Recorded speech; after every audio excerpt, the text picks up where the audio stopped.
একটা মিনিট আল্লাহর দেওয়া তৌফিক ছাড়া আপনি নিঃশ্বাস নিতে পারবেন? আমার আগের বক্তা সমস্ত ওলামায়ে কেরাম কোরআন এবং হাদিস থেকে সুন্দর আলোচনা করেন। আমি স্টেজের এখানে এসে যতটুকু শুনেছি, তিনি আমাদের শ্বাস নিঃশ্বাস অক্সিজেন নিয়ে কথা বলেছেন। তার মানে আল্লাহ এটা আমাদেরই বন্ধ করে দিলে 1 মিনিটও বাঁচার কোনো সুযোগ আছে? এই যে আপনাদের ইউনিয়ন পরিষদের চেয়ারম্যান সাহেব বললেন 1 মাসের মতো তিনি ছিলেন আইসিইউতে। আইসিইউতে যেই লোকটা থাকে সেই মোটামুটি কবরে থাকার মতোই অবস্থা। যারা দেখেছেন, আত্মীয় স্বজন যাদের আইসিইউতে ছিল তাদের এটা অভিজ্ঞতা বেশি, আর যারা ছিলেন তাদের তো কোনো কথাই নেই। আইসিইউর প্রথম ধাপে তিনি জীবিত না মৃত তিনি তা মনেও করতে পারবেন না সুস্থ হওয়ার পর।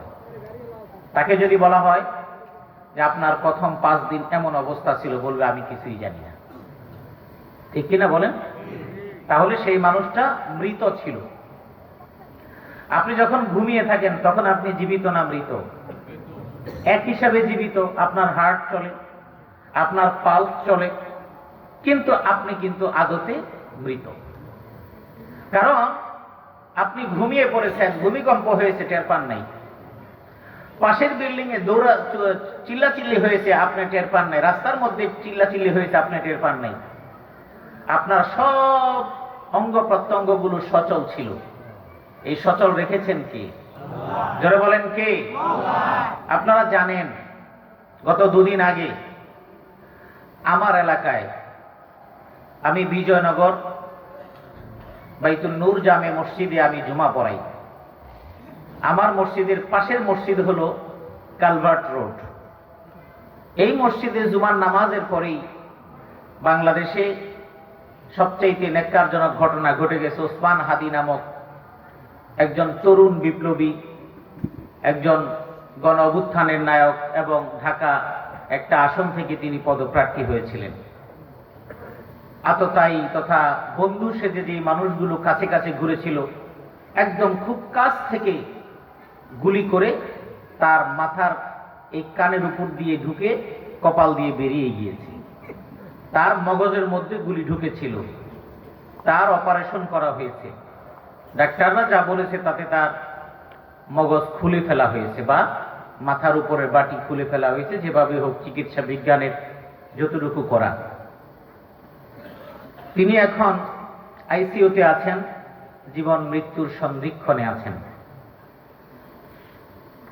ডাক্তারি ভাষায় ব্রেন ডেথ, তার মানে তার ব্রেনের কোনো কাজকর্ম নেই, মোটামুটি মৃত্যুর মতোই বলা চলে।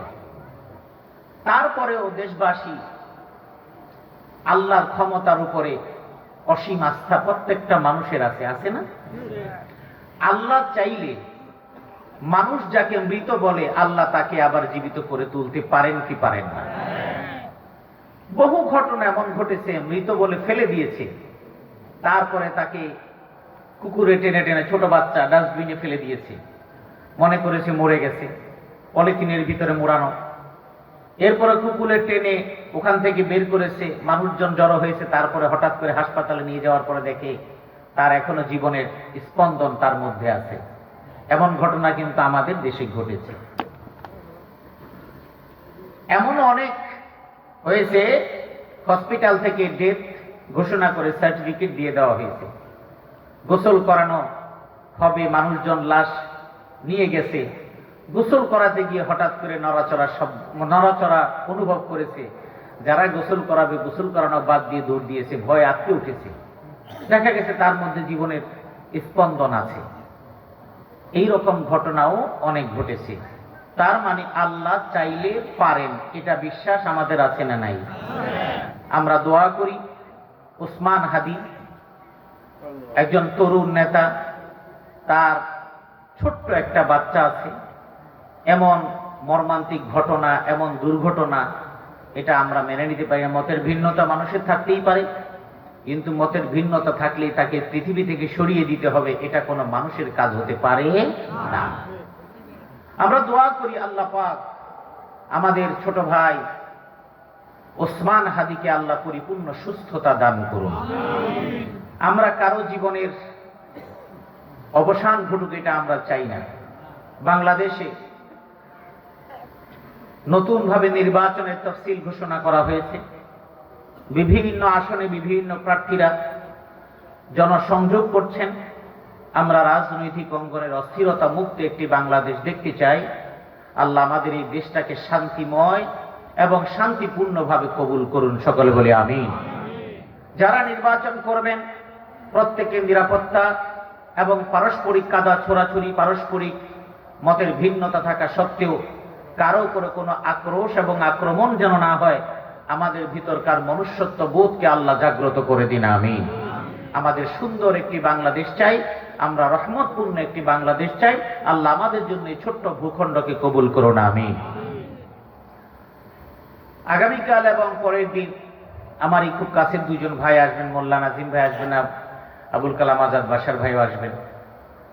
তো আমাকে এখানে দাওয়াত দেওয়ার সময় আমাকে কাছে ডেট চাওয়া হয়েছিল, তো অন্য জায়গায় প্রোগ্রামগুলি দিয়ে দেওয়ার কারণে আমি শেষ দিনের দাওয়াতটা আপনাদের নিতে পারি নাই।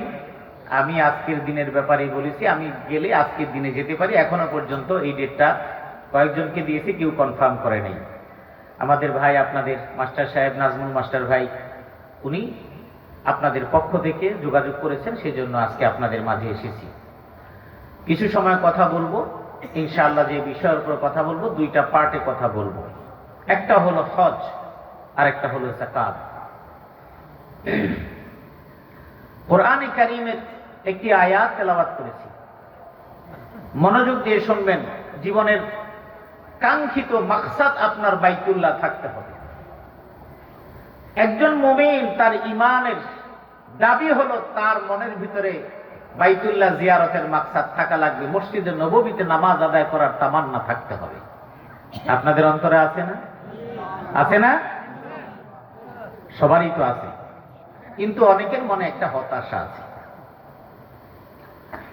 হতাশাটা হলো এই, আমি একজন দিন মজুর, আমি বাইতুল্লাহ যাব কেমনি? এটা কি হয়? এটা হয় না প্রশ্ন? আমি একজন সবজিওয়ালা, আমার পক্ষে কি বাইতুল্লাহ জিয়ারত সম্ভব? আমি যদি আপনাকে বলি যে কারা কারা বাইতুল্লাহ জিয়ারত করতে চান, কথার কথা আমরা যেভাবে বলি, আপনি হাত তুললেন, তোলার পরে আপনার মনের ভিতরে একটা শঙ্কা, একটা বিব্রত বোধ যে আমি তুললাম, আমার দ্বারা কি সম্ভব? কিন্তু আপনার ঈমানের দুর্বলতা। আমি মনে করি আপনার ঈমান যদি সঠিক থাকে তাহলে আপনি ওটা বলবেন না, আপনি বলবেন এটা, যে আল্লাহ আমাকে যদি বাইতুল্লাহর জন্য কবুল করেন, আমার ধন দৌলতের দরকার হবে না। আল্লাহ চাইলে আমি কিভাবে যাব এটা আমি জানি না, আমার আল্লাহ আমাকে বাইতুল্লাহ নিয়ে যাবেন, ঠিক কিনা? আল্লাহ পাক রব্বুল আলামিন যেই সময় সর্বপ্রথম সাইয়্যিদিনা ইব্রাহিম আলাইহিস সালামকে বললেন, ও ইব্রাহিম, তুমি ঘোষণা দাও দুনিয়ার মানুষদেরকে বাইতুল্লাহ জিয়ারতের জন্য তুমি ঘোষণা দাও। বাইতুল্লাহ নির্মাণ করা হলো, বাবা পুত্র দুজন মিলে কাজ করলেন। বাবা হলেন প্রধান রাজমিস্ত্রি, সন্তান হলেন তার যুগালু। সেখানে একটা পাথর সেখানে রাখা আছে, যাকে বলা হয় মাকামে ইব্রাহিম। ওই জায়গার মধ্যে চোখ দিয়ে তাকায় দেখবেন পায়ের চিহ্ন সেখানে আছে। আপনি মনে করতে পারেন এটা দিয়ে কেমনে সম্ভব? মুফাসসিররা বলেছেন আল্লাহ পাক রব্বুল আলামিন বাইতুল্লাহ নির্মাণের দায়িত্ব তাকে দিয়েছেন এবং সামর্থ্য আল্লাহ তাকে দিয়েছেন। যতটুকু নির্মাণ হয়েছে আর একটু উপর ওঠা দরকার। ওই যেই পাথরটার উপরে দাঁড়িয়ে দাঁড়িয়ে ইব্রাহিম আলাইহিস সালাম বাইতুল্লাহ নির্মাণের কাজ করছিলেন, ওই পাথরটা আল্লাহ পাকের কুদরতের মাধ্যমে কাজ উপরে উঠতেছে, পাথরটা উপরে উঠতেছে, এমন করে করে বাইতুল্লাহ নির্মাণ কাজ আল্লাহ করায় দিয়েছেন। সুবহানাল্লাহ। ইন্না আউওয়ালা বাইতিন উযিআ লিন-নাসি লাল্লাযী বিবাক্কাতা মুবারাকান ওয়া হুদাল লিল-আলামিন। আল্লাহ পাক রব্বুল আলামিন বলছেন, পৃথিবীর সর্বপ্রথম যেই ঘর বানানো হয় মানুষের জন্য, সেই ঘরের নাম কি? বাইতুল্লাহ। নাম কি? জোরে বলেন নাম কি? আর জোরে বলেন নাম কি? বুখারীর একটা হাদিসের মধ্যে আবু যর গিফারী রাদিয়াল্লাহু তাআলা আনহু থেকে বর্ণিত, তিনি বলেন, আমি আল্লাহর নবীকে জিজ্ঞেস করলাম, ওগো আল্লাহর নবী, পৃথিবীর সর্বপ্রথম ঘর যেটা বানানো হয়েছে সেটার নাম কি? আউয়ালু বাইতিন ওয়াদিআ ফিল আরদি, জমিনের মধ্যে সর্বপ্রথম যেই ঘরটা বানানো হয়েছে সেই ঘরের নাম কি? আল্লাহ নবী বললেন, সেই ঘর হলো আল মসজিদুল হারাম। প্রশ্ন করা হলো, এরপরে কোনটা বলা হলো? বাইতুল মুকাদ্দাস, যেটা ফিলিস্তিনে আছে। তার মানে পৃথিবীর মধ্যে সর্বপ্রথম যেই ঘর বানানো হয় সেই ঘর হলো বাইতুল্লাহ। আল্লাহ পাক রব্বুল আলামিন বললেন, এই ঘরটা বানানো হয়েছে মানুষের জন্য, বানানো হয়েছে লাল্লাযী বিবাক্কাতা মুবারাকাও ওয়া হুদাল লিল আলামিন। এই ঘরটা মক্কা মুকাররমায় বরকতপূর্ণ জায়গায় বানানো হয়েছে। শুধু তাই না, এই বাইতুল্লাহকে বানানো হয়েছে সারা বিশ্ববাসীর হেদায়েতের জন্য বানায়া দিয়েছেন কি? ওই জায়গার মধ্যে আরেকটা নিদর্শন রয়েছে। আমার আল্লাহ বললেন, ফীহি আয়াতুম বাইয়িনাতুম মাকামু ইব্রাহিম। ওই বাইতুল্লাহর ওখানে একটি নিদর্শন আছে, যেই নিদর্শনের নাম হলো মাকামে ইব্রাহিম।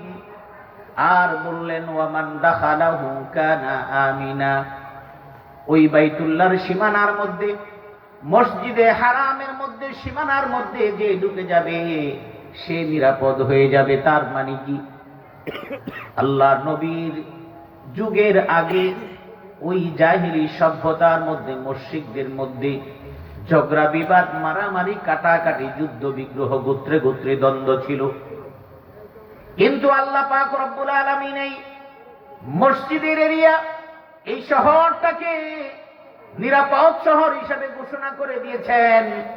ওই এরিয়ার মধ্যে যে ঢুকবে তার উপরে কোনো অস্ত্র চালানো যাবে না, তার উপরে কোন রকমের আঘাত করা যাবে না। এটা বাইতুল্লাহর সম্মান এবং বাইতুল্লাহর জন্য আল্লাহ দিয়েছেন। আল্লাহ বললেন, ওয়ামান দাখালাহু কানা আমিনা। যারা এই জায়গার মধ্যে প্রবেশ করবে তাদেরকে নিরাপত্তা দিয়ে দিয়েছেন কে? এরপরে আল্লাহ পাক রব্বুল আলামিন বলছেন, ওয়ালিল্লাহি আলান নাসি হজ্জুল বাইতি মান ইসতাতাআ ইলাইহি সাবিলা। এই বাইতুল্লাহ জিয়ারত আমি ওই ব্যক্তিদের জন্য ফরজ করে দিলাম যাদেরকে সামর্থ্য দেওয়া হয়েছে। মান ইসতাতাআ ইলাইহি সাবিলা, এই রাস্তার ব্যয়ভার বহন করে বাইতুল্লাহ পর্যন্ত যাওয়া আসার যেই খরচ রয়েছে, সামর্থ্য রয়েছে, এটা যাদের আছে তাদের উপর আমি আল্লাহ ফরজ করে দিলাম। এখন প্রশ্ন হলো, সেই সক্ষমতাটা কি জিনিস? ইস্তিতাআত। এই সক্ষমতা পুরুষের জন্য একটা, মহিলাদের জন্য আরেকটা। পুরুষের জন্য দুইটা, মহিলার জন্য তিনটা।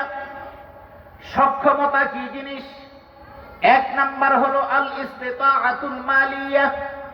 তার মানে আপনার বাড়ি থেকে ওই বাইতুল্লাহ যাওয়ার জন্য যা খরচ লাগে, জাহাজে এক সময় যাওয়া লাগতো, জাহাজের ভাড়া লাগবে। 1 মাস 2 মাস 3 মাস লাগতো, জাহাজে থাকলে খাওয়া লাগবে। আধুনিক যুগে এখন প্লেনের মাধ্যমে যাওয়া হয়। এই ব্যবস্থাপনার জন্য যা লাগে, এখন 7 লাখ লাগে, 6 লাখ লাগে।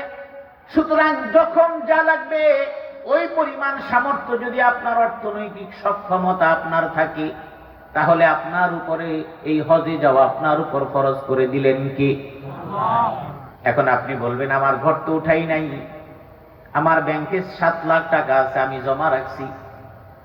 আমার ভাইরা, আপনার যদি ঘরের দরকার হয় ঘর বানায় ফেলেন, আপনার যদি কিছু করা লাগে করায় ফেলেন। এই হজ মৌসুমে যদি আপনার যদি ওই ব্যাংকের মধ্যে 7 লক্ষ টাকা গুচ্ছিত অলস ফেলে রাখেন, যেটা দিয়ে আপনার বাজার খাওয়া লাগে না, চিকিৎসা করা লাগে না, অলস টাকা আপনি জমা করে রেখেছেন, এমন টাকা আপনার উপরে যদি থাকে তাহলে আপনার উপরেও হজ ফরজ করা হয়েছে। কারণ এই পরিমাণ সামর্থ্য টাকা আপনার আছে। কিন্তু দ্বিতীয় নম্বর শর্তটা দেখতে হবে, আল ইস্তিতাআতুল বাদানিয়া। তার মানে হলো শারীরিক সক্ষমতা আপনার আছে নাকি? আপনার তো ব্যাংকে টাকা আছে কিন্তু আপনি পঙ্গু মানুষ, আপনার ব্যাংকে টাকা আছে, আপনি তো একেবারেই অচল মানুষ।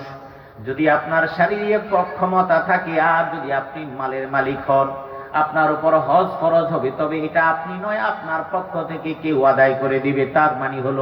তার মানে একজন পুরুষ যদি অর্থনৈতিকভাবে সচ্ছল থাকেন, স্বাবলম্বী থাকেন, শরীরটা যদি সুস্থ থাকে, ওই পুরুষের উপরে হজ করা ফরজ করে দিয়েছেন কি? এই দুইটা জিনিস যদি একজন পুরুষের কাছে থাকে, তাহলে তার বাইতুল্লাহ জিয়ারত করা ফরজ। আর একজন নারী যদি সম্পদের মালিক হন, তার ব্যক্তিগত টাকা ব্যাংকে গচ্ছিত আছে, তিনি সম্পদের মালিক, তার নামে বাড়িও আছে, তার নামে সহায় সম্পদ আছে, তিনি অনেক সামর্থ্যবান একজন নারী। 2 নম্বরে তার শারীরিক সক্ষমতাও আছে, কিন্তু তার 3 নম্বর একটা জিনিস নাই, সেটা হলো তার সঙ্গে মাহরাম লাগবে। তার মানে হলো একজন নারীর যদি টাকা থাকে, শরীরের সক্ষমতা থাকে, কিন্তু তার সাথে মাহরাম যাওয়ার মতো কেউ নাই, এমনকি ওই মহিলার নিজের খরচ দিয়ে কোনো মাহরামকে নেওয়ার মতো ক্ষমতা নাই, আমার নবী বলে দিয়েছেন ওই মহিলার জন্য হজে যাওয়া ফরজ না। কিন্তু বাংলাদেশের হাজিরা বলেন, চিন্তার কোনো কারণ নাই, ওটা 1450 বছর আগের বিধান। এখন আপনার খালাও বানানো যাবে, বইনও বানানো যাবে। আমি আপনাকে বলছি, ফরজ বিধান আদায় করতে গিয়ে আপনি হারামের পথে ঢুকবেন, এটা আপনার জন্য কখনো বাঞ্ছনীয় নয়। ঠিক কিনা বলেন? আমাদের দেশে উমরায় যায়, উমরায় মহিলারা বুদ্ধি করে সবাই যায়, এটা একটা ভালো কাজ, কিন্তু ভালো কাজের মধ্যে শয়তান খুব সূক্ষ্মভাবে ঢুকে গেছে। একজন পুরুষ মাহরাম, বাকি আর আত্মীয় আরো 4 জন মহিলা, ট্রাভেলস এজেন্সির কাছে যাওয়ার পর ওনাদের কাছে তো মাসালার কোনো সমস্যা না, ওনাদের কাছে মাসালা কোনো সমস্যা না, ওনাদের দরকার প্যাসেঞ্জার। ঠিক কিনা বলেন? ওনাদের প্যাসেঞ্জার দরকার, মাসালা যেমনি ঘুরান দরকার ঘুরাই দিবে। আমরা যখন বলি তখন অনেকে বলবে, হুজুর আমাকে ব্যবসা এমন লাডু ডেইলেন কেন? ব্যবসা না, আপনি ব্যবসা করেন। মাহরামের এই বিধানটা আপনার জন্য আবশ্যকীয়, পালনীয়, কারণ রাসূল সাল্লাল্লাহু আলাইহি সাল্লাম হাদিসে বলেছেন, লা তুসাফিরুল মারআ, কোন মহিলা সফর করবে না যেটা 3 দিনের সফরের দূরত্ব, ইল্লা ওয়া মা'আহা যু মুহরিমিন, অথচ তার সাথে কোনো মাহরাম, কোনো আত্মীয় থাকবে না। কেন? একজন মহিলা অসুস্থ হয়ে যেতে পারে, তাকে কোলে নিতে হতে পারে, তার যে কোনো প্রয়োজন হতে পারে, সেই জায়গায় মহিলার সাথে কোনো মাহরাম নাই, অন্য হাজিরা ধরাধরিকে আপনার এই কাজ দেওয়া হয় নাই, যেটা আপনার উপর বাধ্যবাধকতা করা হয় না, আপনি জোর করে চাপায় দিবেন কেন? আপনার মাহরাম আছে, আপনি হজে যান। যদি মাহরাম নাই, আল্লাহর কাছে দোয়া করেন, আল্লাহ আমার কোন মাহরামকে তুমি উপযুক্ত বানায় দাও, যাতে করে সেও একবার হজে যায়, আমি তার সাথে যাতে হজে যেতে পারি। আপনার মামা হজে যাচ্ছেন, সে নিশ্চয়ই আপনার মাহরাম। আপনার ভাই হজে যাচ্ছেন, তার সংসার আলাদা, আপনার সংসার আলাদা। ভাইটা যেবার যাবে আপনি বলেন, ভাই তুই তো যাবি, তুই আমারে নিয়ে যা, কোনো সমস্যা নাই। কিন্তু আপনি মনে করলেন কেউ যখন যাইব না, বাঁচি না বাঁচি, যে আসি। একটা কথা বলি, আমাদের সমাজে কিছু কিছু কাজ লোক দেখানোর মতো হয়ে যায়, ক্ষেত্র বিশেষ। কখনো হজও লোক দেখানো হয়, কখনো উমরাও লোক দেখানো হয়, হয় কি হয় না? ইব্রাহিম আলাইহিস সালামকে আল্লাহ পাক রব্বুল আলামিন ঘোষণা দিলেন, ওয়াযিন ফিন নাসি বিল হজ্জ ইয়াতুকা রিজালান ওয়া আলা কুল্লি দামিরি ইয়াতিনা মিন কুল্লি ফাজ্জিন আমিক। ইব্রাহিম আলাইহিস সালামকে আল্লাহ পাক রব্বুল আলামিন বললেন, তুমি ঘোষণা দাও মানুষদেরকে বাইতুল্লাহ জিয়ারতের জন্য, তুমি ঘোষণা দিয়ে দাও। তারা দূর দূরান্ত থেকে বিভিন্ন ভাবে তারা আসবে, কেউ হেঁটে আসবে, কেউ উটের পিঠে সওয়ার হয়ে আসবে, সেই যুগে যেটা বাহন ছিল। তাফসীরের মধ্যে উল্লেখ করা হয়েছে, তাফসীরে মাআরিফুল কোরআনের মধ্যে পাওয়া যাবে, পাবেন। ইব্রাহিম আলাইহিস সালাম বললেন, আল্লাহ এই জনমানবহীন এই মরুভূমির অন্তরে এই পাহাড়ের উপরে দাঁড়িয়ে আমি আওয়াজ দিলে কে শুনবে? আমার এই আওয়াজ তো দুনিয়ার কোনো প্রান্তে পৌঁছাবে নাকি? আল্লাহ পাক রব্বুল আলামিন বললেন, ঘোষণা দেওয়ার জিম্মাদারি তোমার, ঘোষণা দেওয়ার দায়িত্ব হলো তোমার, এই আওয়াজটা মানুষের কান পর্যন্ত পৌঁছে দেওয়ার দায়িত্ব হলো আমার। আল্লাহু আকবার। এই জন্য আপনি যখন আল্লাহর কাছে বলবেন আল্লাহ তোমার ঘরটা একটু দেখতে চাই, আল্লাহ নবী বলেছেন উদুল্লাহ ওয়া আনতুম মুকিনুনা বিল ইজাবা। তুমি মনে করো তুমি কাঁচা তরকারিওয়ালা, তুমি বাইতুল্লাহ কেমনে যাইবা? তুমি মনে করো রিকশাওয়ালা, তুমি কেমনে যাইবা? এখন থেকে 5-6 বছর আগে ওই রংপুরের গাইবান্ধা অঞ্চলের একজন রিকশা চালক বুড়া মানুষ, সে নিজে নিজে চিন্তা করলো আমার তো বাইতুল্লাহ দেখার খুব ইচ্ছা, কিন্তু আমার তো সক্ষমতা নাই। তারপরে তিনি একটু একটু করে কাজ করে করে টাকা জমানো শুরু করলেন। পেপার, পত্রিকা, ফেসবুক, ইউটিউব সব জায়গায় প্রচার হয়েছে। টাকা জমানো শুরু করলেন, কিন্তু বাইতুল্লাহ জিয়ারত করা পর্যন্ত তার টাকা জমা হয় না। যে কোনো ভাবে কোন একজন সাংবাদিক তার তথ্য দিয়ে দিলেন এমন অঞ্চলের এমন একজন বৃদ্ধ মানুষ বাইতুল্লাহ যাওয়ার জন্য তিনি এমন কষ্ট করছেন। তাকে প্রশ্ন করা হলো, তিনি বললেন আমার মনটা খুব চায়, অথচ তিনি কারো কাছে সাহায্যের জন্য হাত বাড়ান নাই। তিনি জমাচ্ছেন, টাকাও তার এমন হয় নাই, কিন্তু তিনি আশা ছাড়েন নাই। এই সংবাদ প্রচার হওয়ার পর একজন কর্মকর্তা, সরকারি কর্মকর্তা, তিনি দায়িত্ব নিলেন ওই লোককে বাইতুল্লাহ সফর করার জন্য, হজ করার জন্য যা লাগে তা দিবেন, এবং ওই লোকটাকে বাইতুল্লাহ সফর করে হজ করায় আনলেন। এই সমস্ত পরিকল্পনাগুলো কার? বিশ্বাস হয় না? এই বাংলাদেশে এমন হাজার হাজার মানুষ না, লাখ লাখ মানুষ আছে। আপনাদের আশেপাশে বিভিন্ন মিল ফ্যাক্টরি, ইন্ডাস্ট্রি আছে। ওই ইন্ডাস্ট্রির এমডি, জিএম, মালিক পক্ষ তাদের অনেকেই আছে যারা এখনো হজ করে নাই, কিন্তু প্রত্যেক বছর ঈদের সময় পরিবার সহ থাইল্যান্ড, সিঙ্গাপুর, মালয়েশিয়া, ব্যাংকক, বিভিন্ন দেশে, কেউ লন্ডন, কেউ আমেরিকা পর্যন্ত সফর করে আসে। আছে না নাই? একটা সফরে দেখা যায় এক একটা সামর্থ্য অনুযায়ী 50 লক্ষ থেকে 1 কোটি, 1.5 কোটি, 2 কোটি টাকা খরচ করে আসে। কিন্তু যদি তাদেরকে বলেন একটু হজ করে আসেন, তখন তারা বলে এখন আর একটু বুড়া হয়ে নেই। কারণ চিন্তা করে সমস্ত আকাম কুকাম করা শেষ হলে তারপরে বাইতুল্লাহ যাব মাফ চাওয়ার জন্য। ঠিক আছে, ধরলাম আপনারটাই ঠিক, কিন্তু আপনি ওই পর্যন্ত বাঁচবেন, বাইতুল্লাহ যেতে পারবেন, এর গ্যারান্টি আপনাকে কে দিবে? কারণ আল্লাহ পাক রব্বুল আলামিন আগামী 1 সেকেন্ডের পরে আপনার কি হবে সেই গ্যারান্টি আপনাকে দেয় নাই, আপনাকে জানতে দেয় নাই। ওয়া মা তাদরি নাফসুম মাযা তাকসিবু গাদা, আগামীকাল তুমি কি কামাই করবা সেটাও তুমি জানো না। ওয়া মা তাদরি নাফসুম বিআইয়ি আরদিন তামুত, কোন জমিনে মারা যাইবা সেটাও তুমি জানো না। এইরকম হাজার হাজার শিল্পপতি আছে, দুনিয়ার সব দেশ ঘুরে আসছেন, কিন্তু এখনো বাইতুল্লাহ দেখার সৌভাগ্য হয় নাই, মসজিদে নববীতে নামাজ আদায় করার সৌভাগ্য হয় নাই। কিন্তু এমন বহু মানুষ আছে যাদের কাছে 2 লক্ষ টাকা জীবনে একসাথে করতে পারে নাই, কিন্তু করোনা কোনোভাবে বাইতুল্লাহ দেখে আসছে, মসজিদে নববীতে দেখে আসছে। কারণ তাদের টাকা নাই। কোন একজন মানুষ হয়তো বলেছে তোমাকে আমি বাইতুল্লাহ দেখায় নিয়ে আসবো। কারণ এই পরিকল্পনাগুলো করেন কে?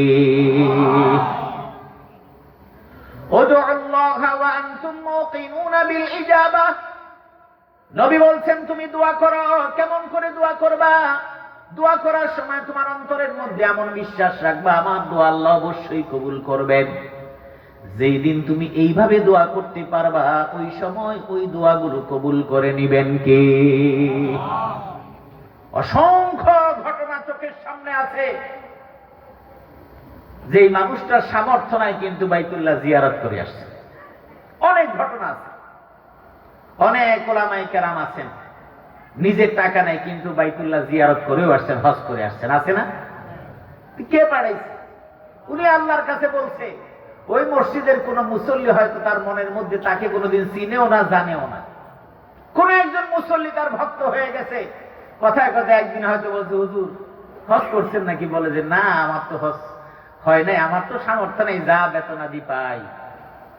কথা শুনে গেছেন, তিনিও চিন্তা করলেন আমি তো অনেক টাকা পয়সা আল্লাহ আমাকে দিয়েছেন, আমি একটা মানুষকে, একটা আলেমকে হজ করাই। দেখা গেছে উনি গোপনে এসে বলছেন, হুজুর আপনাকে হজে পাঠাবো ইনশাআল্লাহ। এমন আছে না? হাজার হাজার হাজার হাজার বুড়ি বুড়ি প্রমাণ আছে।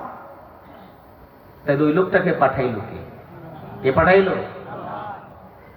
আবার বহু মানুষ হজের জন্য টাকা পয়সা জমা দিয়েছেন, কিন্তু হজে যেতে পারেন নাই, এমন নজির আছে না নাই? কোন এক জায়গায়, আমি এলাকার নাম বলবো না, কোন এক এলাকায় একজন হজে যাবেন, হজের জন্য টাকা জমা দিয়েছেন। জমা দেওয়ার পর কিছুদিন পর হঠাৎ উপজেলা নির্বাচনের ঘোষণা হয়ে গেল। উনি চিন্তা করলেন হজে এবার যাবো না পরের বার যাবো, যাওয়া বাদ দিলেন, উপজেলা নির্বাচন করলেন। কপাল খারাপ, তিনি আর উপজেলা নির্বাচনে পাত্তা পাইলেন না। এইটা আবার একজনে বলছে যে এই হতভাগাটা এইরকম এরকম করেছে, পরে আর জানি না, যেহেতু চলতি পথের খবর। এইরকমও আছে, এইরকম অনেক ঘটনা বলা যাবে। ওটা আমার বলা উদ্দেশ্য নয়। আমার বলা উদ্দেশ্য হলো, আপনার সামর্থ্য নাই, কিন্তু আপনি আল্লাহর কাছে যান, আল্লাহ কোথা থেকে আপনার ব্যবস্থা করবেন এটা আপনি চিন্তা করেও কোনোদিন পাবেন না। আল্লাহ নবী সাহাবায়ে কেরামের সামনে খুতবা দিলেন। আবু হুরায়রা রাদিয়াল্লাহু তাআলা আনহু বর্ণিত হাদিস, মুসলিমের বর্ণনা। খাতাবানা রাসূলুল্লাহ সাল্লাল্লাহু আলাইহি ওয়াসাল্লাম, রাসূল আমাদের সামনে খুতবা দিলেন, ভাষণ দিলেন। এরপরে বললেন, আইয়ুহান নাসু ক্বাদ ফুরিদা আলাইকুমুল হজ, ও মানুষেরা শোনো, জনগণ তোমরা শোনো, তোমাদের উপর হজ ফরজ করা হয়েছে। ফাহুজ্জু, তোমরা হজ করে নাও, হজ আদায় করে নাও। ওই মজলিসের মধ্যে একজন লোক ছিল, ফাকাল রাজুলুন, একজন লোক সেখানে উপস্থিত, তখন প্রশ্ন করলেন, আকুল্লা আমিন ইয়া রাসূলুল্লাহ। অন্য হাদিসের মধ্যে ওই লোকের নাম বলা হয়েছে। ওই লোকটার নাম ছিল আকরা ইবনুল হাবিস। প্রশ্ন করলেন, ওগো আল্লাহর নবী, প্রত্যেকবার কি আমার হজ করা লাগবে নাকি? ভালো করে বুঝে নিবেন। এই প্রশ্নটা তিনবার করলেন। ফাসাকাতা হাত্তা ক্বালাহা সালাসান। আল্লাহর নবী চুপ থাকলেন। ইতিমধ্যে এই লোকটা তিনবার প্রশ্ন করলেন, ইয়া রাসূলুল্লাহ, প্রত্যেকবার করা লাগবে নাকি? নবী চুপ থাকলেন। আবার বললেন, ইয়া রাসূলুল্লাহ, প্রত্যেক বছর করা লাগবে নাকি? আল্লাহর নবী তিনবার এই প্রশ্নটা শোনার পরে বললেন, তোমরা যে বারবার একটা প্রশ্ন করো, তোমরা এত প্রশ্ন কিন্তু আমাকে করো না। লাউ কুলতু নাআম লাওয়াজাবাত ওয়া লামাস্তাতা'তুম।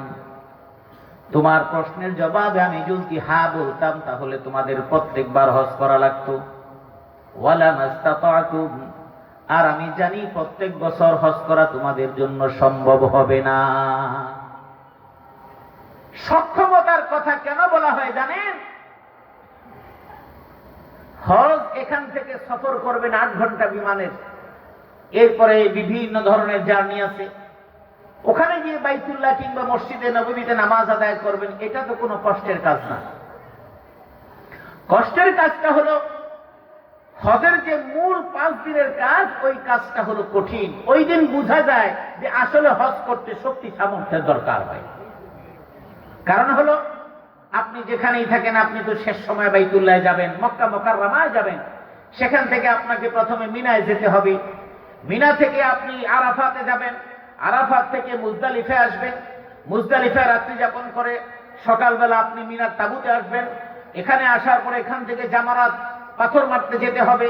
দূরত্ব, ক্লান্তি, খাওয়া না খাওয়া সবকিছু মিলিয়ে আপনার অনেক এনার্জি দরকার, সবাই সব সময় পারেও না। এরপরে ওখানে মেরে আপনি আসবেন। এরই মধ্যে আপনার ফরজ তাওয়াফ যেটা করার জন্য বাইতুল্লাহ যাওয়া লাগবে। এই যে পরিশ্রম, এটা আপনাকে আমি বলে বুঝাতে পারবো না। কেবলমাত্র আপনি ওখানে এই কাজ করতে গেলেই বুঝবেন যে আসলে এই কাজটা করার জন্য শক্তি সামর্থ্যের দরকার। আর এই হজটা করার জন্য আল্লাহ কেন বলেছেন? পৃথিবীতে আল্লাহকে আপনি দেখবেন না, নবীরাও দেখতে পারে নাই। মুসা আলাইহিস সালাম বলছিলেন, আল্লাহ, আমার জাতি খুব বেশি রকমের একদম ফালতু, ওরা আমার উপর বায়না ধরছে তোমারে দেখতে চাই, কারণ না দেখে আল্লাহরে বিশ্বাস করবে না। মুসা, তোমার আল্লাহরে দেখতে চাই। মুসা আলাইহিস সালাম বলছেন, আল্লাহ পাক বলছেন লান তারানি, না কখনো সম্ভব না, এই দুনিয়ার চর্মচক্ষু দিয়ে আমাকে দেখা সম্ভব না। তো পৃথিবীতে আপনি আল্লাহকে দেখতে পারবেন না, কিন্তু আল্লাহকে পাওয়ার অন্যতম একটা নিদর্শন বাইতুল্লাহ আপনি দেখতে পারবেন। সুবহানাল্লাহ। আপনি যখন বাইতুল্লাহ যাবেন, এটা দেখবেন কালো গিলাফে ঢাকা। আমি আপনাকে বর্ণনা দিয়ে বুঝাতে পারবো না।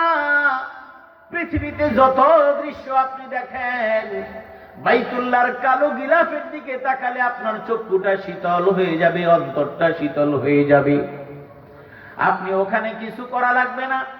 আপনি যদি বাইতুল্লাহর ওই সেখানে ওই চত্বরের মধ্যে যদি তাওয়াফের পরে যদি বসার একটু সুযোগ পান, 2 রাকাত নামাজ আদায় করার পরে যদি বসার একটু সুযোগ পান, আপনি বাইতুল্লাহর দিকে যখনই তাকাবেন, আপনি রাতের গভীরে তাকাবেন, দুপুরবেলা তাকাবেন, সকালে তাকাবেন, যখনই তাকাবেন, ওই বাইতুল্লাহর সৌন্দর্য পৃথিবীর অন্য কোন সৌন্দর্যের সাথে মিলবে না। আপনার চক্ষুটা শীতল হয়ে যাবে। বাইতুল্লাহ জিয়ারত করলেন, সফর করলেন, মসজিদে নববীতে যাবেন, মসজিদে নববীর চত্বরে আপনি হাঁটবেন, আপনার অন্তরটা শীতল হয়ে যাবে, আপনার হৃদয়টা শান্তিতে ভরে যাবে। নামাজ পড়বেন, মনে হবে উঠতে মনে চায় না। আপনি রাসূলের রওজা ধারে দেখবেন, দেখলেই মনটা ভরে যাবে। আহারে, আমার নবী এখানে শুয়ে আছেন। পাশেই মাকবারা আছে, জান্নাতুল বাকি যাকে বলা হয়, বাকি উল গারকাত, বাকি গুরুস্থানের মধ্যে আপনি অনেক সাহাবীরা সেখানে শুয়ে আছেন। এই দৃশ্যগুলো আপনি দেখলে আপনি পৃথিবীর অন্য কোনো কিছুর সঙ্গে মিলাতে পারবেন না। ওই অনুভূতি একমাত্র আল্লাহই শুধুমাত্র দেন, এবং ওই অনুভূতি শুধুমাত্র উপলব্ধি তারাই করে যারাই বাইতুল্লাহ এবং মসজিদ নববী জিয়ারত করে। তার মানে মসজিদে নববীতে যে নামাজ আদায় করে, বাইতুল্লাহ যে নামাজ আদায় করে এবং তাওয়াফ করে, জিয়ারত করে, দেখে, তারাই মাত্র বুঝতে পারবে। কিন্তু আপনার মনে তো বাইতুল্লাহ দেখার কোন আকর্ষণ কাজ করে না। বাড়িটা 3 তলা বানানোর পরিকল্পনা নিয়ে আপনি বসে আছেন। আপনি যদি 3 তলার কাজ শুরু করলেন, আমার বাবারা, আপনি বানাবেন, ঠিক আছে, আমি আপনাকে নিষেধ করব না, কিন্তু মনে রাখবেন, আপনি 5 তলা বিল্ডিং করে যাবেন, আপনি মারা যাবেন, আপনার সন্তানরা 5 তলা বিল্ডিং ভোগ করবে। নামাজের আযান হবে, আপনার ছেলেও হয়তো নামাজের সময় মসজিদে যাবে না, আপনার পুত্রবধূ হয়তো নামাজ পড়বে না অথবা পড়বে, কিন্তু আপনার জন্য দোয়া করার তাদের সময় হবে কি হবে না এটা একমাত্র আল্লাহই ভালো জানেন। কিন্তু আপনার জীবদ্দশায় যদি আপনি বাইতুল্লাহ জিয়ারতটা করে যেতে পারেন, তাহলে অন্ততপক্ষে মরার পরে আপনি নাজাত পাওয়ার একটা উসিলা পেতে পারেন। আমার নবী বলেছেন, একজন মানুষ যদি হজ করে, মান হাজ্জা লিল্লাহি, যে ব্যক্তি আল্লাহর ঘর বাইতুল্লাহ জিয়ারত করলো, ফালাম ইয়ারফুস ওয়ালাম ইয়াফসুক, সেখানে কোন রকমের ফাসিকি, কোন রকমের বিভিন্ন ধরনের অনাচার কিংবা কোন রকমের খারাপ কিছুতে জড়িত হলো না, কোন অশ্লীল বাক্য ব্যবহার করলো না, ঝগড়া ফাসাদ করলো না, কোনো পাপ করলো না, রাজাআ কায়াউমিন ওয়ালাদাতু উম্মুহু, সে যেন ওই হজ থেকে এমন ভাবে ফিরে আসলো, মায়ের গর্ভ থেকে একজন সন্তান যেমন ভূমিষ্ঠ হয় গুনাহ ছাড়া, ওই বাইতুল্লাহ জিয়ারত করে যেই মানুষটা জমিনের মধ্যে তার ঘরে ফিরে আসবে, ওই শিশু বাচ্চার মতো গুনাহ মুক্ত হয়ে সে ফিরে আসবে। সুবহানাল্লাহ। আল্লাহ নবী বলেছেন, লাইসা লাহু জাযাউন ইল্লাল জান্নাহ, হজের প্রতিদান জান্নাত ছাড়া আর কিছু নাই। হজের প্রতিদান পৃথিবীর মধ্যে যদি কোনো মানুষকে দেওয়া হয়, ওই প্রতিদান জান্নাত ছাড়া আর কিছু হতে পারে না। সুবহানাল্লাহ। সুতরাং আপনার টাকা আছে, আপনি টাকা যতটুকু আছে না কেন, আপনি এখন থেকে ইরাদা করবেন, আল্লাহ আমাকে তুমি নেক হায়াত দাও, তোমার বাইতুল্লাহ দেখা ছাড়া তুমি আমাকে দুনিয়া থেকে নিও না। আর আল্লাহর কাছে দোয়া করবেন, আল্লাহ এই জন্য শত শত বছর অপেক্ষা নয়, আমি আজ থেকে সিদ্ধান্ত নিলাম, আমার যতটুকু জমানো টাকা আছে, আপনার সন্তান আছে, ঠিক আছে, তাদের জন্য করবেন, কিন্তু আপনি এই কথা বলবেন, আমার কাছে 2 লাখ 3 লাখ আছে, আমি টাকা দিয়ে হজে যাব, আমার জায়গা জমির অভাব নাই, প্রয়োজনে আমি এক টুকরা জায়গা বিক্রি করে হজের জন্য যাব। উত্তরবঙ্গের যে মানুষগুলো সেখানে তো মঙ্গা পীড়িত এলাকা, সেখানকার মূল অর্থনৈতিক যেই তাদের কর্মকাণ্ড, তার নগদ কোনো টাকা নাই। উত্তরবঙ্গের মানুষ বিদেশে রেমিটেন্স যোদ্ধা নাই বললেই চলে। তাদের মূল অর্থকরী জিনিস হলো কৃষি পণ্য, ধান, পান, পাট, গম, ভুট্টা, বিভিন্ন ধরনের পণ্য। উত্তরবঙ্গের এমন শত সহস্র ব্যক্তিদেরকে বাইতুল্লাহ জিয়ারতে পাওয়া যায়। জিজ্ঞেস করে দেখেছি, বলে যে আমার তো কিছু না, আমি ধান এগুলো ছিল ওগুলি বিক্রি করে আমি টাকা জোগাড় করেছি। কেউ বলেছে আমার অনেক জমি, এগুলো তো আমার ছেলেরা পাবে আমি মরে গেলে, কিন্তু আমি তো হজ করতে পারলাম না, এই জন্য একটু জমিন বিক্রি করে আমি হজে আসছি, আমার ছেলেরাও তাতে খুশি। তার মানে আপনার পিঠে চুলকায়, এই চুলকানি আপনি আরেকজনকে বললেন একটু দেন তো, একটু চুলকায় দেন। আমি এখানে হাত দিয়ে এমন এমন করে, আরে ভাই একটু বামে, বামে নিলাম, ওই জায়গায় ক্রস করে অন্য জায়গায়, আরে ভাই একটু ডানে, এবার একটু বেশি, একটু উপরে, আর একটু পরে, না একটু নিচে, এ হয় না। এরপরে জায়গা মধ্যে একটু খোসা মারা করে না হইতেছে না, আর একটু জোরে, জোরে দিলে ব্যথা পাই। এরপরে ধর নিয়ে রাখো, আমার একটা কাঠি দাও। তখন ওখান থেকে একটা কাঠি দিয়া পিছন দিয়ে জায়গা মতো একটা খোসা দিয়ে কয় যে হয়েছে, আর লাগবে না। ঠিক কিনা বলেন? আমার কথা কি বুঝতে কষ্ট হচ্ছে? আমি তো আপনাদের কাছে পুরান মানুষ, প্রতি বছরই আসা হয় আলহামদুলিল্লাহ।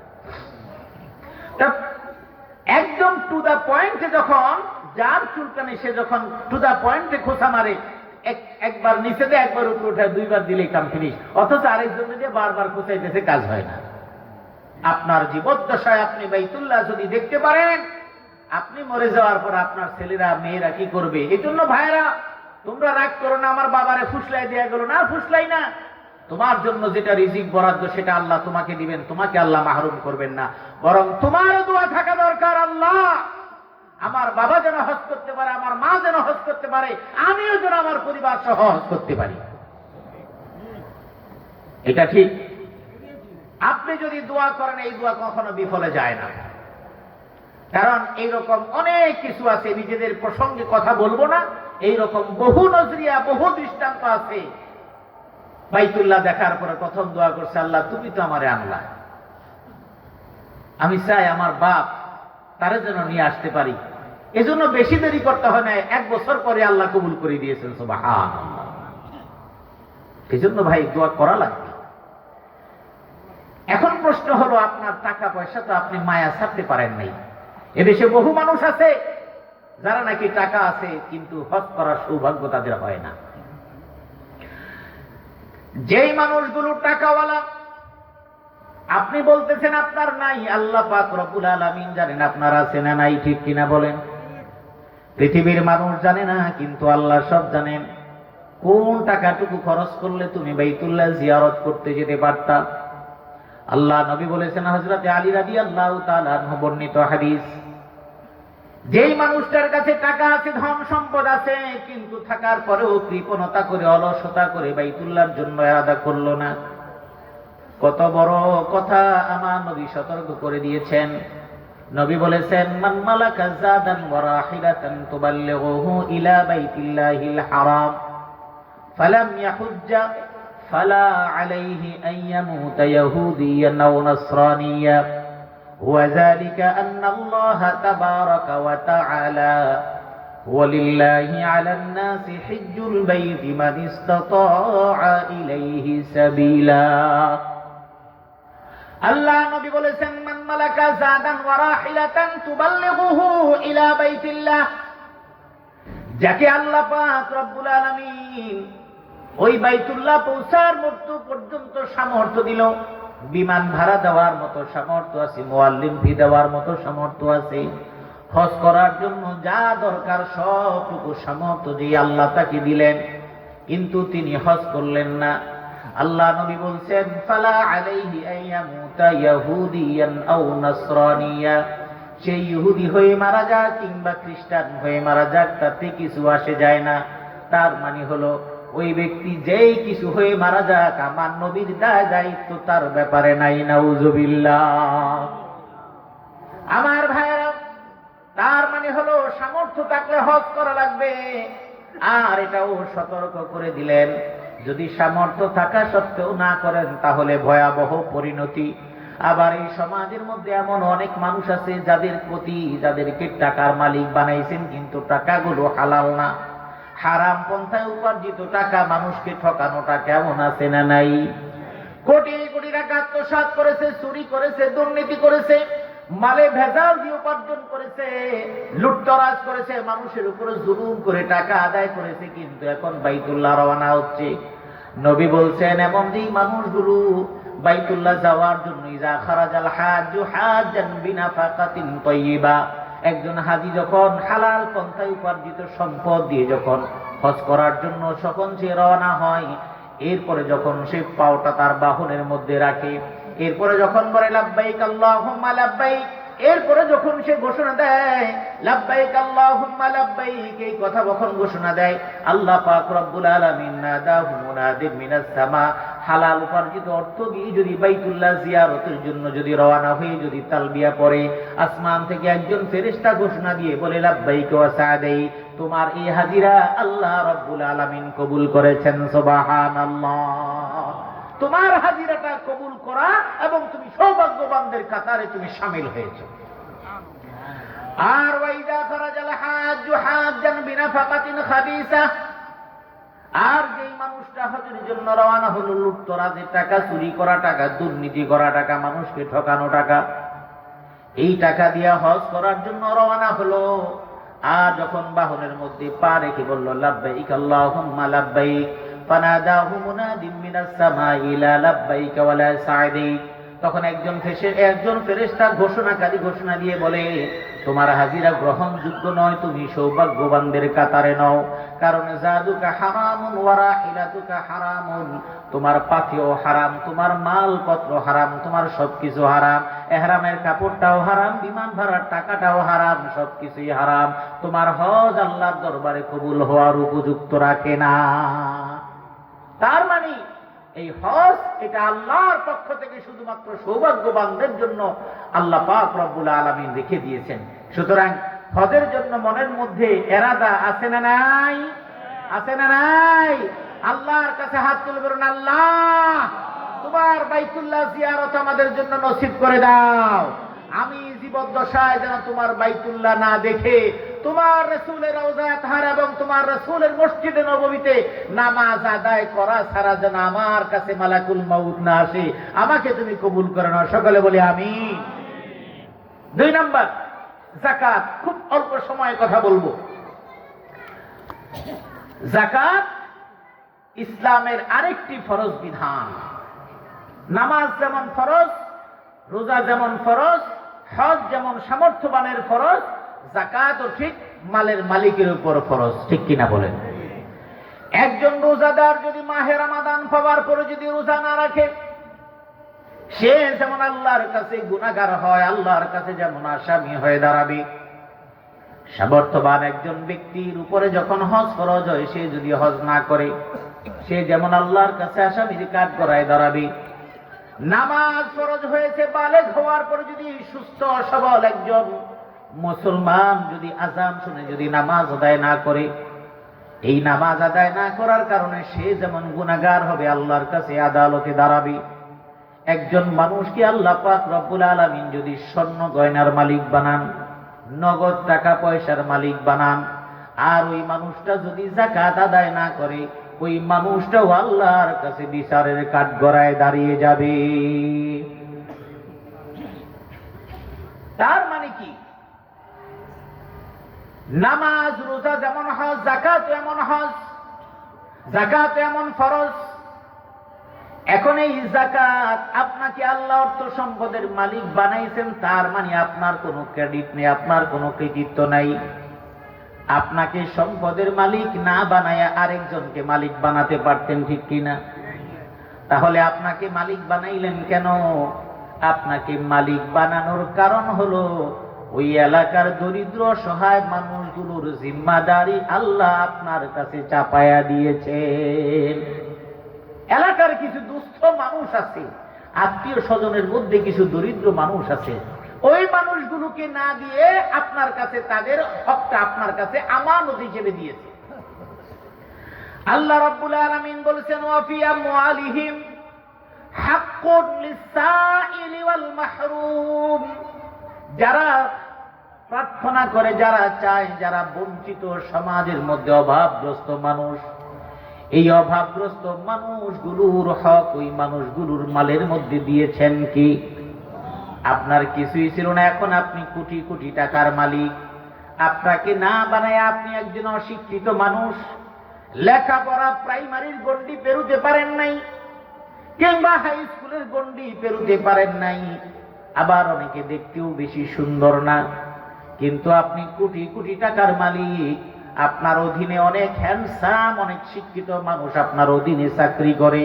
এই সম্পদের মালিক আপনাকে বানায়া দিয়েছেন কি? আপনার কোনো ক্রেডিট নাই। আপনার চেয়ে বুদ্ধিমান বহু মানুষ আছে যারা নাকি জীবন শেষ করে দিয়েছে, সম্পদের মালিক হতে পারেনি। আমার বোনেরা, আল্লাহ পাক রব্বুল আলামিন আপনার স্বামীকে অর্থ সম্পদ দিয়েছেন, আবার আপনার বাবাকে সামর্থ্যবান করেছেন, সেই জন্য আপনার বিয়ের সময় কিছু স্বর্ণ গয়নার মালিক আপনি হয়েছেন। আপনি বাবার বাড়ি থেকেও কিছু স্বর্ণ পেয়েছেন, স্বামীর কাছ থেকেও কিছু পেয়েছেন। এখন স্বর্ণের মালিকানা আপনার। এখন আপনার মালিকানায় যদি স্বর্ণ থাকে, বোনদেরকে বলছি, আর বোনদের স্বামী, ভাই, বাবা যারা আছেন তাদেরকে বলছি, আপনার ঘরে যে আপনার স্ত্রী আছে, আপনার বোন আছে, আপনার ভাবি আছে, যারা আছে তাদের কাছে ব্যক্তি মালিকানায় স্বর্ণ আছে। কারণ অলংকার যা বানায় এটা কোনো পুরুষের নেই, এটার মালিক হলো নারী।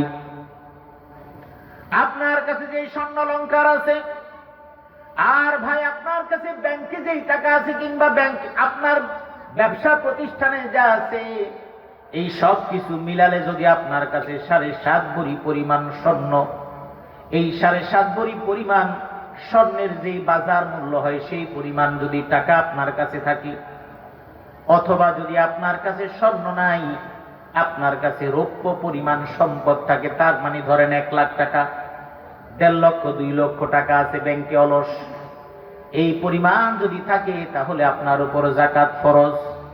এখানে একটা সমাধানের কথা বলি, যে 7.5 ভরি স্বর্ণের এখন বর্তমান বাজার রেট তো বহু টাকা। যদি আমি কিনতে যাই তাহলে তো 2 লাখের উপরে ভরি। 7 ভরির দাম হলো 14 লক্ষ টাকা, এরপরে আরো আধা ভরির দাম হলো 1 লাখ, তাহলে 15 লক্ষ টাকা। সাথে আরো 10 করে যোগ করেন, 7 10 70, ধরেন প্রত্যেকে 2,10,000 করে ধরলে আরো 10, তার মানে 15,70,000, 16 লক্ষ টাকার মতো। কিন্তু আপনার কাছে যে স্বর্ণটা আছে, এটা আপনার বাজার রেট কিনার না, আপনার সেল ভ্যালু কত। তার মানে আপনার কাছে 7.5 ভরি স্বর্ণ আছে। ভালো করে বুঝে নিবেন, 7.5 ভরি স্বর্ণ আছে। এই 7.5 ভরির এখন বিক্রি রেট কত মার্কেটে জিজ্ঞেস করবে। এখন এই 7.5 ভরি স্বর্ণের সেল ভ্যালু, অর্থাৎ ভরি প্রতি হয়তো 180-90 হাজার টাকা ধরবে, 1,80,000 90,000 ধরতে পারে। সুতরাং 2,10,000 টাকা, 2,10,000 12,000 করে যদি স্বর্ণ কিনতে হয়, আপনার কাছে থাকা স্বর্ণ বিক্রি করতে গেলে 1,80,000 হতে পারে, 1,70,000 হতে পারে, যাই হোক, এই সেল ভ্যালু হিসাব করে এখন আপনি হিসাব করবেন আপনার কাছে কয় লক্ষ টাকার স্বর্ণ আছে। বুঝতে পারছেন কথাটা? এবার আপনি 7 ভরি স্বর্ণ হিসাব করলে, 7.5 ভরি, পুরা 7.5 ভরি স্বর্ণ আছে, আপনি পুরা 7.5 ভরি সেল ভ্যালু কত হয়, প্রতি 1 লাখ টাকায় 2,500 করে আপনি দিয়ে দিবেন। 1 নাম্বার। 2 নাম্বার, অনেক বোনের কাছে স্বর্ণ অল্প, রৌপ্য অল্প। এখন আপনি কি করবেন? অনেকের কাছে ব্যাংকে টাকা, তারে 7.5 ভরি পরিমাণ 15 লাখ টাকা হয় না, 10 লাখ টাকা হয় না, কিন্তু রৌপ্যের পরিমাণ, রৌপ্যের যে ভরি 52 তোলা বা 52 ভরি, রৌপ্যের এখন বাজার রেট ধরেন 70-80 হাজার, 1 লাখ টাকাই ধরি। তাহলে আপনার কাছে যদি অলস 1 লক্ষ টাকা থেকে থাকে, এবং সেই টাকা যদি আপনার 1 বছর আপনার মালিকানায় থাকে, তাহলে আপনার 50 বছর যাকাত দিতে হবে। এখন আপনি তো প্রশ্ন করবেন, হুজুর এটা কেমন ইনসাফ হইল? স্বর্ণের ভরি 15 লক্ষ আর রৌপ্যের দাম হলো 1 লাখ। রাসূলুল্লাহ সাল্লাল্লাহু আলাইহি ওয়াসাল্লামের যুগে দুইটার ভ্যালু ইকুইভ্যালেন্ট, সমান ছিল, স্বর্ণ এবং রৌপ্য মুদ্রা সমান সমান ছিল। এখন এটা এরকম কেন হবে? এ ব্যাপারে ফুকাহায়ে কেরামের বক্তব্য, ইমামে আজম আবু হানিফা রাহিমাহুল্লাহ তাআলার বক্তব্য হলো, বাজারে কোনটার মূল্য ধরলে দরিদ্র শ্রেণীর মানুষ উপকার পাবে, বিমা হুয়া আনফাউ লিল ফুকারা। ফিকহের পরিভাষা ইমাম আজম আবু হানিফা রাহিমাহুল্লাহ তাআলার মতামত লিখিত যে সমস্ত কিতাবগুলো আছে, আপনারা তো নাম বললে বুঝবেন না, আপনারা এতটুকু মনে রাখেন। তিনি বলেছেন বিমা হুয়া আনফাউ লিল ফুকারা, যেই মূল্যটা, দুইটার মধ্যে যেই মূল্য ধরলে দরিদ্র শ্রেণীর মানুষ উপকৃত হবে। কারণ উদ্দেশ্য কি? যাকাতের উদ্দেশ্য হলো এই সমাজ থেকে দরিদ্র মানুষ যেন দরিদ্রতা সীমার নিচে যেন থাকে না, এই দারিদ্রতা থেকে মুক্তি করার জন্য, সমাজ থেকে দারিদ্রতা বিমোচন করার উদ্দেশ্যই হলো যাকাত। এরপরে আবার কি? এই যাকাতটা যে আপনি দিবেন, এই যাকাতটা আপনি নগদ পেমেন্ট করবেন, টাকার মালিকানা আপনি দিয়ে দিবেন।